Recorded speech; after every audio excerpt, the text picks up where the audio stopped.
काव्य साहित्य का विकास, हिंदी काव्य साहित्य का विकास। काव्य साहित्य का जो विकास है उसके 4 काल हैं। कितने काल हैं? 4 काल। शांत रहिए। आदिकाल, ध्रुवी सिंह शांत रहो। आदिकाल, भक्तिकाल, रीतिकाल और आधुनिक काल। आदिकाल, भक्तिकाल, रीतिकाल, आधुनिक काल। तो पहला है आपका आदिकाल। आदिकाल का जो समय है वो 743 से 1343 तक का। ये आदिकाल कब से चला? 743 से ईस्वी से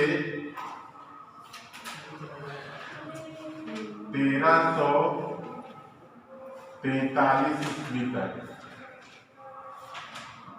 का काल जो है आदिकाल कहलाया।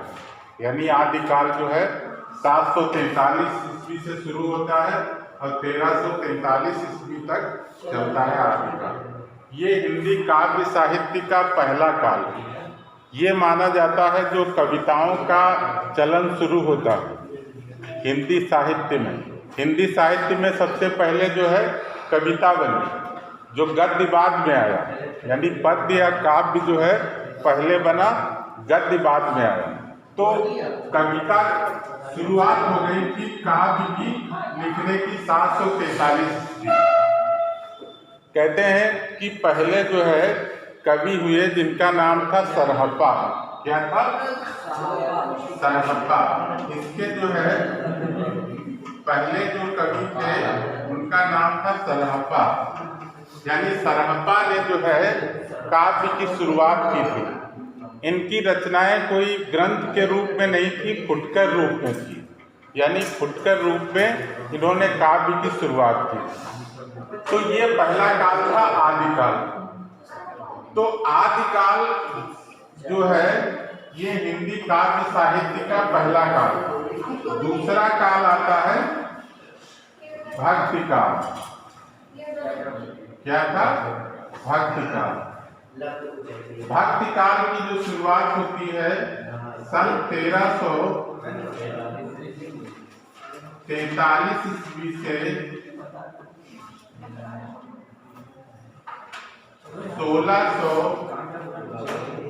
1643 ईस्वी तक।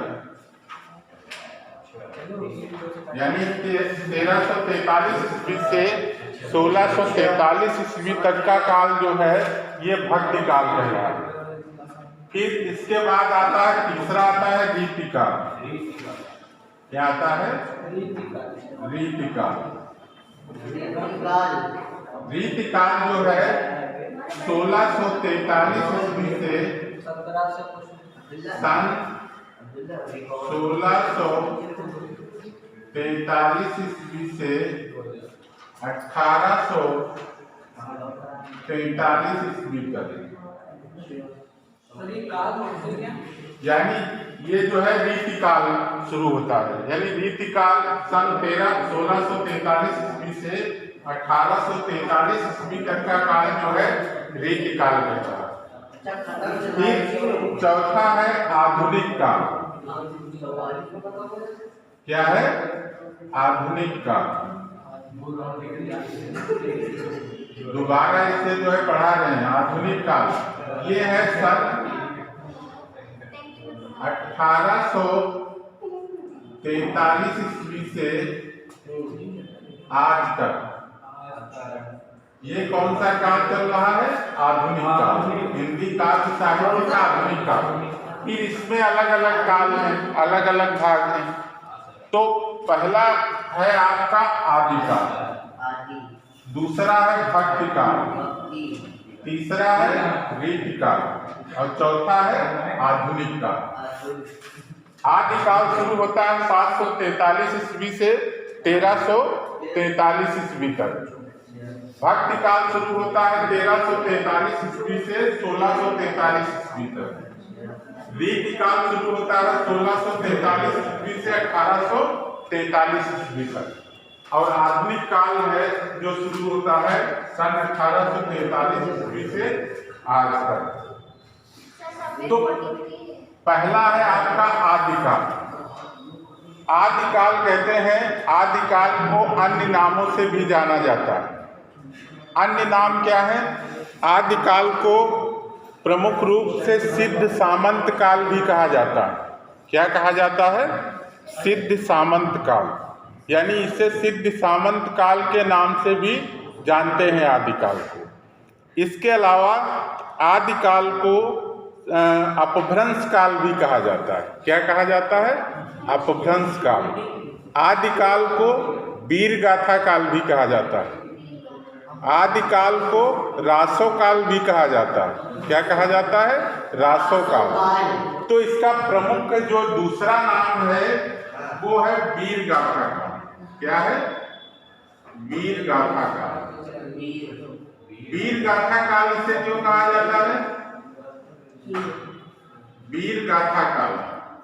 वीर गाथा काल इसे इसलिए कहा जाता है क्योंकि आदिकाल में जो काव्य की रचनाएं की गई वो ज्यादातर वीर रस में थी। उनका रस कौन था? वीर रस था, यानी वीर रस उनका जो है प्रधान रस था।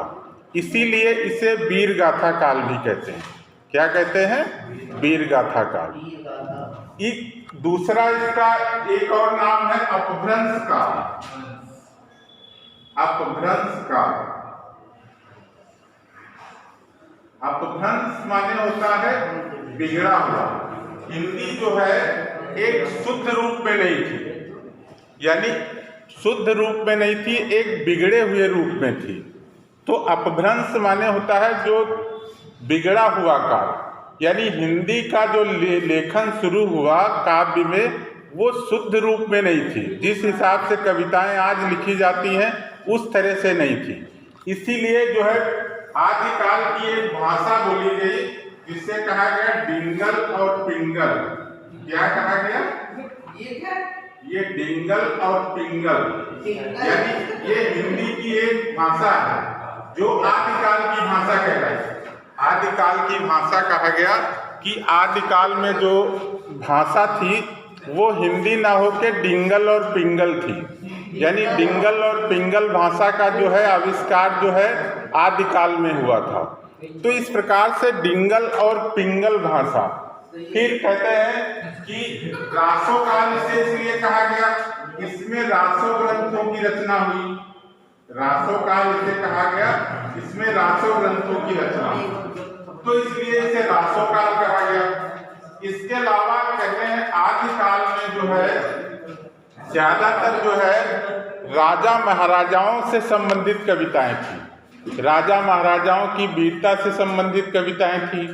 इसीलिए आदिकाल का एक प्रमुख ग्रंथ जो लिखा गया वो था पृथ्वीराज रासो। क्या था? पृथ्वीराज रासो। तुम लोगों में पूछी भी गई होंगी रचना पृथ्वीराज रासो। पृथ्वीराज रासो लिखा था चंद्रबरदाई ने। किसने लिखा था? चंद्रबरदाई ने। चंद्रबरदाई ने जो है पृथ्वीराज रासो की रचना की थी, यानी पृथ्वीराज रासो जो कि पृथ्वीराज चौहान पे जो है पृथ्वीराज पे लिखा गया था। इसके अलावा जो है अन्य ग्रंथ भी इस काल के थे, जैसे बीसल देव रासो। नरपति नाग का था एक ग्रंथ जिसका नाम था बीसल देव रासो। इसके अलावा परमाल रासो। परमाल रासो जगनिक का था, एक था परमाल रासो। परमाल रासो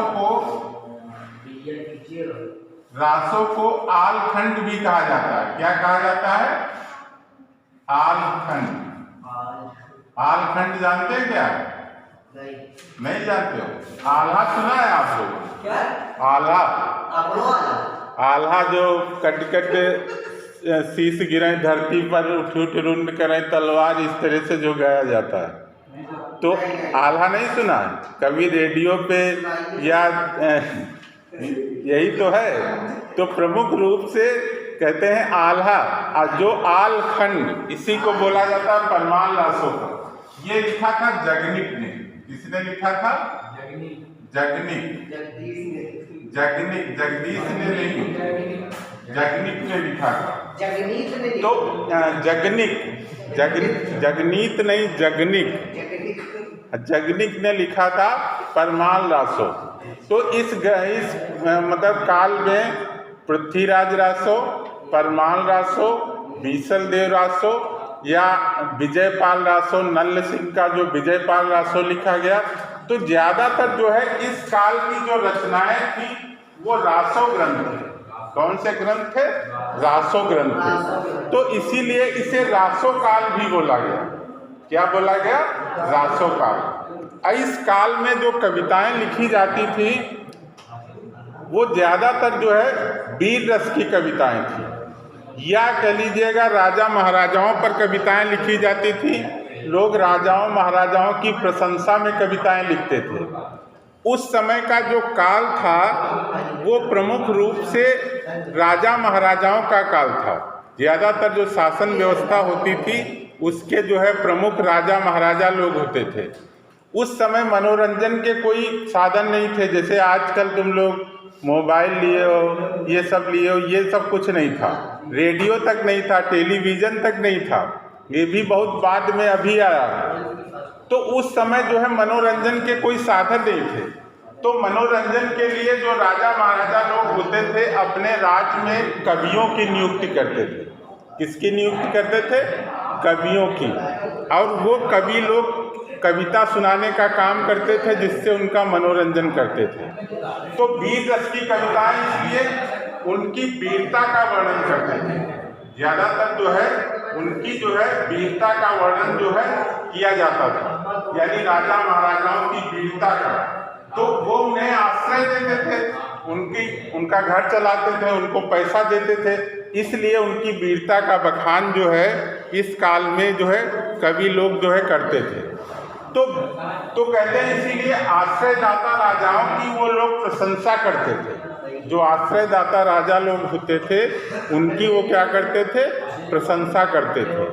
वीर रस की रचनाएं, इसके लिए उस समय युद्ध ज़्यादा होते थे, तो कवि लोग युद्ध भूमि में जाते थे, वहाँ पे जो है कविताएं लिखने का कार्य करते थे। इस तरह से जो है ये आदिकाल था। तो हिंदी काव्य साहित्य का जो है यानी प्रमुख जो ग्रंथ था, प्राचीन जो ग्रंथ था वो पृथ्वीराज रासो था। क्या था? पृथ्वीराज रासो, जो आदिकाल का प्रमुख ग्रंथ था। और आदिकाल का पहला जो है सबसे प्रमुख ग्रंथ था पृथ्वीराज रासो, जिसको लिखा था चंद्रबरदाई ने। ये तो आपका आदिकाल था। आदिकाल के अब जैसे हिंदी काव्य साहित्य की शुरुआत सरहप्पा के कवि से होती है, इसके बाद जो है आदिकाल शुरू होता है। तो आदिकाल की यही विशेषताएं थी, ये जो है प्रमुख रचनाएं थी और इसी को जो है आदिकाल बोला गया। सिद्ध सामंत काल भी इसी को कहते हैं, यानी सिद्ध सामंतों का काल। उस समय जो है सामंतों का काल। इसके अलावा एक नाम इसका और है चारण काल। क्या है? चारण काल। चारण काल इसलिए कहा जाता है, उस समय एक चारण जाति होती थी। चारण जाति, वो जाति जो है कविता कहने का काम करती थी। किसका काम करती थी? कविता कहने का काम। इसीलिए इसे चारण काल भी बोला गया। क्या बोला गया? चारण काल। ये कह लीजिएगा जो कविताएं कहते थे वो ज़्यादातर चारण जो जाति थी उसके होते थे, या कह लीजिएगा चारण काल एक और उसका उदाहरण दिया जाता है, इसलिए भी कहा जाता था क्योंकि कवि लोग केवल राजा महाराजाओं की चरण वंदना करते थे, इसलिए इसे चारण काल कहा जाता है। तो ज़्यादातर ये सही है कि इस काल में एक चारण जाति होती थी जो कविता कहने का काम करती थी, इसलिए इसे चारण काल कहते हैं। तो ये कहते हैं हिंदी साहित्य का जो है प्रमुख रूप से पहला काल था, या कह लीजिएगा हिंदी काव्य साहित्य का पहला काल था। दूसरा काल जो है आता है भक्ति काल।